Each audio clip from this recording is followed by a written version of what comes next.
पवित्र देवस्नान पूर्णमी रे अत्यधिक स्नान करने पर ज्वर पीड़ित चतुर्धा विग्रह अणसर बेले गुप्त सेवा चली दैतापति और पति महापात्र सेवक माने महाप्रभुंकर गुप्त सेवा करुछंती।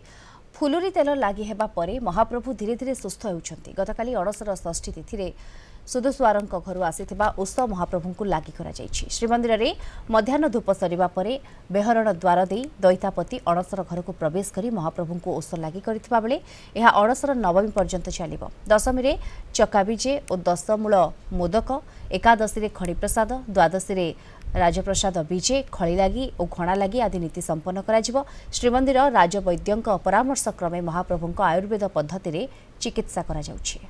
जेहेतु प्रभु मानव लीला करुचंती तांकु पंचमी रे फुलुरी तेल घसा जाइछि। बर्तमान षष्ठी, सप्तमी, अष्टमी, नवमी ये 3 दिन प्रभु को अणसर सुदुस्वार देइथिबा उत्सव को लागि करा जाए। दशमी रे बद्यघरु दशमूल आसे और दशमी रे प्रभु आरोग्य करके चका पर उठती। एकादशी ठारू सप्ताहवरण नीति आरंभ करा जाए। नवयौवन दर्शन दे प्रभु जाती। निश्चित भाव में प्रभु आस्ते आस्ते आरोग्य सुस्थ हंती।